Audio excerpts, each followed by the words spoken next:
नरेंद्र मोदी जी ने कैबिनेट में इस विषय को रखा। फिर कैबिनेट से निर्णय हुआ। उसके बाद तय हुआ कि जातिगत जनगणना होगी इस देश में। कांग्रेस का क्या एक रवैया रहता है कि जो हम कहें वो सही है, ऐसा नहीं होता ना। वो कभी कहते हैं तेलंगाना का फॉर्मूला ठीक है, कभी किसी और राज्य का कह देते हैं। देश में निर्णय लेने की जो बॉडी होती है उसी में जाकर के निर्णय होते हैं। उनके जमाने में क्या कैबिनेट से इतर निर्णय होते थे? वो इसमें राजनीति कर रहे हैं। राहुल गांधी जो है बात कर रहे हैं महिलाओं को खुद महिलाओं को आज़ादी देनी चाहिए महिलाओं को तो वो कह रहे हैं आज़ादी नहीं है आज की। देखिए, छात्रों की गूंज का एक कार्यक्रम था पूना में। सब्जेक्ट से बाहर बोलने की उनकी आदत हो गई। लोकसभा में भी बोलते हैं तो स्पीकर साहब कहते हैं सब्जेक्ट पे बोलो, सब्जेक्ट पे बोलते नहीं। यहाँ पर भी ये सब्जेक्ट से बाहर बोल गई। तो मैं उनसे पूछना चाहता हूँ कि ये नारी शक्ति वंदन अधिनियम है, उसका समर्थन करो ना आप। उसका तो आप समर्थन नहीं करते हो। इसका मतलब उनका चरित्र ही दोगला है। सर जो कंगना रावल राणावत का एक बयान है रक्षाबंधन के विज्ञापन के लिए तो राहुल गांधी ने भी कहा कि महिलाओं के पहनावे को लेकर जो है सवाल खड़े हैं। देखिए, राहुल गांधी जी का तो स्वभाव ही अलग बन गया ना। उनको तो कोई ऐसा विषय हो, कोई ऐसा विषय जिसकी कोई महत्ता है या नहीं है, प्रासंगिकता है या नहीं है, वो बोलना उनको। कोई ज्यादा राहुल गांधी जी अब जैसे जहां जहां भी जा रहे हैं, अभी प्रयागराज भी गए, पूना भी गए, कोटा भी आए। आपको भी पता है क्या हुआ? वो सब्जेक्ट के अलावा बोलते रहते हैं कुछ उस नहीं। तरीके से वो सवाल बोलते हैं झूठ और भागते जाते हैं। कंगना राणावत का सवाल उठाया कि जो मुझे वस्त्र जो पहने हैं उस विषय को देखने दो अभी। एक्चुअली उन्होंने जो बोला है कि जो रक्षाबंधन के समय जो महिला पहनावा है वो सांसई होना चाहिए और परिवेश के अनुसार होना चाहिए। एक विज्ञापन छपा जिसमें एक नहीं वल्गरिटी नहीं, टाइप मुझे के एक बार देखने दो विषय क्या प्रधानमंत्री जी ने मोदी जी ने जो है बिना कोई छूट दी है उसको लेकर है। हैं? क्या?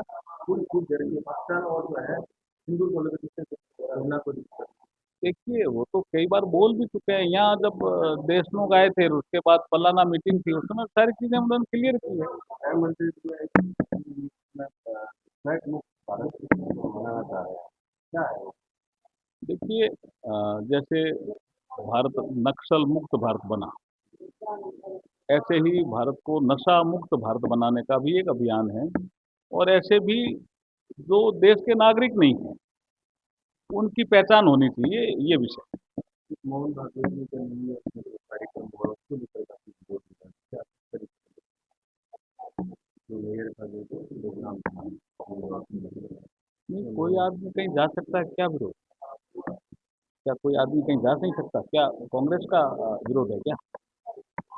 एक तो जो राष्ट्रवादी की चुनाव होने जा रहे थे वो आ रहे थे जो महापौर है और नगर पालिका थे वो सीधे चुनाव लड़कर के जीत सकते हैं ऐसा करने जा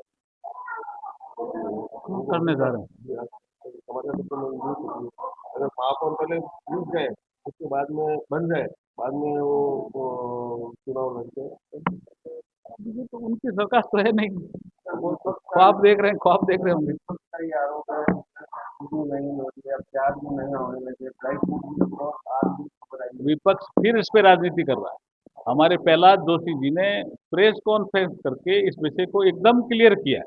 जैसे सीजन का टाइम है अभी त्योहारी नहीं सीजन नहीं, है उनका उनका आप स्टेटमेंट पढ़ो प्रहलाद जोशी। आप देखो, उसमें एकदम स्पष्ट है, क्लियर किया उन्होंने। आरक्षण का मुद्दा भी वापस खड़ा हुआ है कई पार्टियां जो है मुखर होकर बोल रही है आरक्षण बीजेपी को लेकर देखिए, ये एक जैसे एक सोशल मीडिया से पार्टी बनी, उसने जंतर मंतर में अपना एक कार्यक्रम किया। उसके बाद जंतर मंतर पे एक और ग्रुप भी पहुंचा। सब अपने अपने विषय रखते हैं।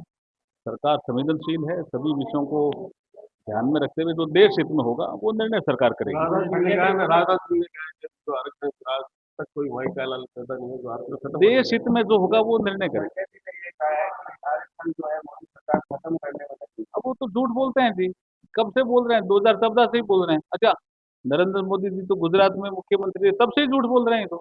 तो बीडी कल्ला ने सर कल प्रेस कॉन्फ्रेंस की है चुनाव होता है चुनाव को लेकर उसमें उन्होंने बड़ा जो आरोप ये लगाया है कि आपका एक आरोप है 15 साल में आपने कोई कारखाना उनको कोई फैक्ट्री नहीं उनको खोली उनको दिखता नहीं क्या काम? और उनको कहो एक बार रेलवे स्टेशन जावे, और अपने जमाने में रेलवे स्टेशन कैसा था और अब रेलवे स्टेशन कैसा है। कल्ला जी के जमाने में गाड़ियां कितनी आती थी, अब कितनी आती। रेलवे का रीडेवलपमेंट प्लान कल्ला जी ने बनाया, किसने बनाया? ऐसे मैं सैकड़ों काम गिना सकता हूँ जी। ऐसे ही बोलने के लिए बोलते हैं, वो आरोप लगाते हैं, उनका काम है विपक्ष का। वो कहते हैं रेल का कारखाना मैंने बनवाया कौन सा कारखाना? वर्कशॉप में बंद हो रहा था जी, बढ़ाया बंद हो रहा था जी वर्कशॉप का कारखाना। उनको पता नहीं है क्या? उनको पता, उनको कहो, पूछो आप कि जोधपुर नहीं जा रहा था क्या? संजय जी का एक बयान है कि टीवी कॉल से मोदी जी का फोटो दिखता है भगवान का फोटो प्रधानमंत्री है, उससे पहले जो प्रधानमंत्री रहते उनका फोटो नहीं दिखता था क्या? खड़गे जी भी अब आजकल कुछ भी आरोप लगा देते निकाय चुनाव को लेकर खुद से तैयारी कर रहे हैं। हैं। देखिए, पार्टी सारे संगठनात्मक मुद्दों को लेकर के बार बार मीटिंगें हो रही है। कभी आप देख रहे होंगे कि एक दिन में 3-3 4-4 मीटिंगें हो रही है। इतने हमारे संगठन के प्रभारी लगे हैं, चुनाव के प्रभारी लगे हैं, कुछ और प्रदेशों से भी लोग आ रहे हैं। तो इससे आप देख सकते हो कि हम संगठन की दृष्टि से हमारे संगठन को कितना मजबूत करना चाहते हैं या सहयोग करना चाहते हैं। समन्वय दृष्टि अपना करके हम संगठन को मजबूत रखेंगे। अभी फॉर्म लेने की प्रक्रिया चल रही है, आवेदन आई गए हैं और उसकी छंटनी हो रही है। उसके बाद अ, जयपुर में बैठक होगी, उसमें निर्णय होगा। उसके बाद जो वातावरण बनेगा तो फिर प्रेस कॉन्फ्रेंस करके आपको बताएंगे। अभी भारतीय जनता पार्टी मजबूत स्थिति, जितने जितने ज्यादा आवेदन आए तो कहीं ना कहीं आप लोगों की उत्साह है ना, परेशानी उत्साह है, उत्साह। भारतीय जनता पार्टी के प्रति उत्साह है, इसलिए आवेदन ज्यादा है। उतनी नाराजगी भी तो ज्यादा होती उत्साह ज्यादा है जी। आप देखो ना, अभी तो नारे लग रहे हैं। मोदी जी ने अपने संगठन में जाके जो भी नए पदाधिकारियों से मिले हैं उन्होंने जैनजी पे फोकस किया वो कह रहे देश की जैनजी से मिलो संवाद करो। देखिए, पहली बैठक थी, हमारे जो राष्ट्रीय अध्यक्ष नितिन नवीन जी बने, उनकी टीम बनी। तो ये तो एक सामान्य प्रक्रिया है, उसमें प्रधानमंत्री जी जाते ही हैं। उसमें कई टीमें बनी हैं, उसमें एक टीम ये भी बनी। किरण रेड्डी जी और जो पवन खेड़ा में जो बयानबाजी अभी जो चल रही है पवन खेड़ा जी अमर्यादित भाषा बोलते हैं। उनका आचरण लोग राज्यसभा में भी हम देखते हैं अमर्यादित होता है, लोकसभा के बाहर द्वार पे भी अमर्यादित होता है, और अभी भी वो अमर्यादित भाषा बोलते हैं। आपको नहीं लगता जैन जी पे ज्यादा फोकस है हर पार्टियों का अभी किस तरह से माहौल देश में एक बना हुआ है हर आदमी हमारा तो युवाओं पे फोकस रहता ही था जी, पहले भी। क्यों नहीं रहता था जी? वो हमारा तो युवा मोर्चा ही है। हमारी जो विद्यार्थी परिषद है वो भी युवाओं के साथ ही काम करती है। तो ये जो मीटिंगें रखी है प्रदेश अध्यक्ष जी का, कल फोन आया था, 28 तारीख को बीकानेर संभाग की मीटिंग है, इतना मुझे जानकारी।